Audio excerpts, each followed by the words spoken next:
एक ऐसी महिला थी जो अपने ही घर के उन मासूम बच्चों से नफरत करती थी जो उससे ज्यादा खूबसूरत थे।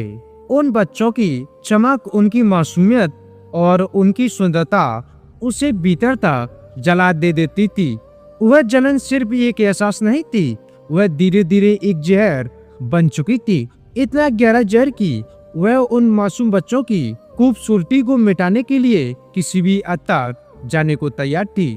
यह नफरत इतनी भयानक हो गई कि वह बच्चों की मौत कोई एक घटना नहीं बल्कि एक राहत समझने लगी थी। उन्हें तड़पता देख, उनकी सांसें थमती देख वह अजीब सा सुकून महसूस करती थी। और जब किसी मासूम की हत्या हो जाती तो वह जैसे जश्न मनाती, मानो किसी बड़ी बाधा को रास्ते से हटा दिया हो। और आखिर क्यों एक महिला अपने से सुंदर बच्चों की दुश्मन बन बैठी, आइए जानते हैं। नमस्कार दोस्तों, आज की है सच्ची घटना हरियाणा के सोनीपत जिले के गोहना के पावड़ गांव की है।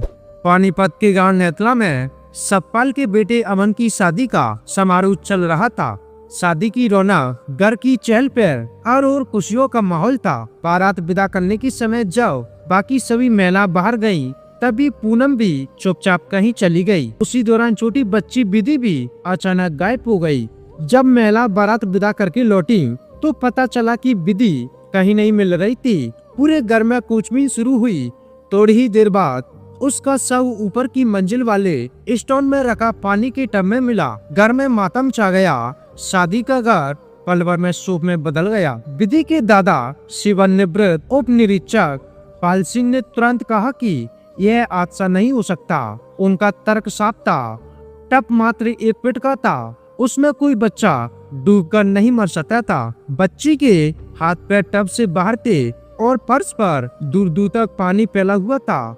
सबसे बड़ा शक, कमरे की कुंडी बाहर से बंद थी। उन्होंने तुरंत पुलिस को बुलाया।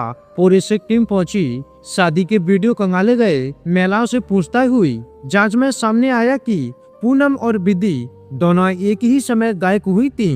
गांव की महिलाओं ने बताया कि जब पूनम वापस लौटी तो उसकी साड़ी भीगी हुई थी। यही सबसे बड़ा पुलिस के लिए सुराग था। जब पुलिस ने पूनम से पूछताछ की तो वो लगातार अलग अलग बयान देती रही।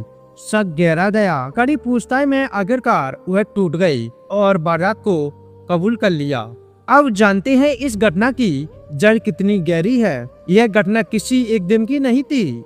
हरियाणा की सोनीपत जिले के गोहना के पावड़ गांव में नवीन का परिवार रहता था। नवीन वॉशिंग सर्विस सेंटर चलाता था। साल 2020 में उसकी शादी पूनम से हुई थी। पूनम देखने में शांत स्वभाव की, शिक्षित और खूबसूरत लड़की मानी जाती थी। शादी के बाद उसने बीएड भी किया। 2021 में पूनम ने एक बच्चे शुभम को जन्म दिया। लेकिन समय के साथ पूनम में एक अजीब सा बदलाव आने लगा। वह जब भी किसी खूबसूरत बच्चे को देखती तो उसके भीतर ईर्ष्या भर जाती।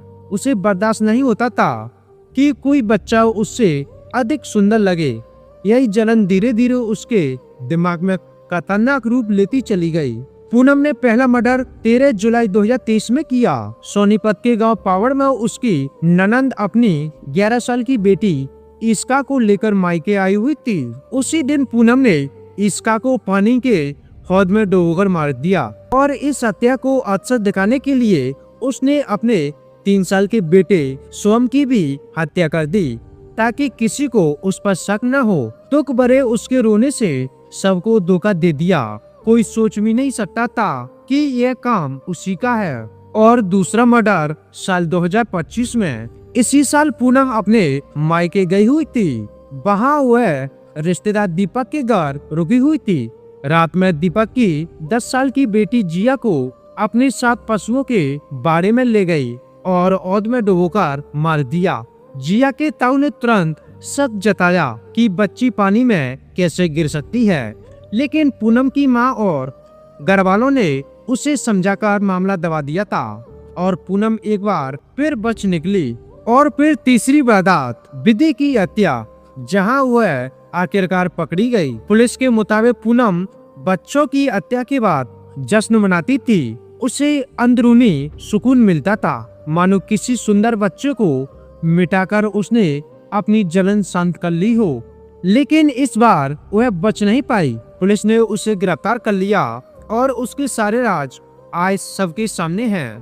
पावड़ गांव में आज भी लोग यकीन नहीं कर पा रहे कि शांत दिखने वाली साधारण सी पूनम इतनी निर्दयी, इतनी खतरनाक हो सकती है, और सिर्फ इसलिए कि कोई बच्चा उससे ज्यादा खूबसूरत था।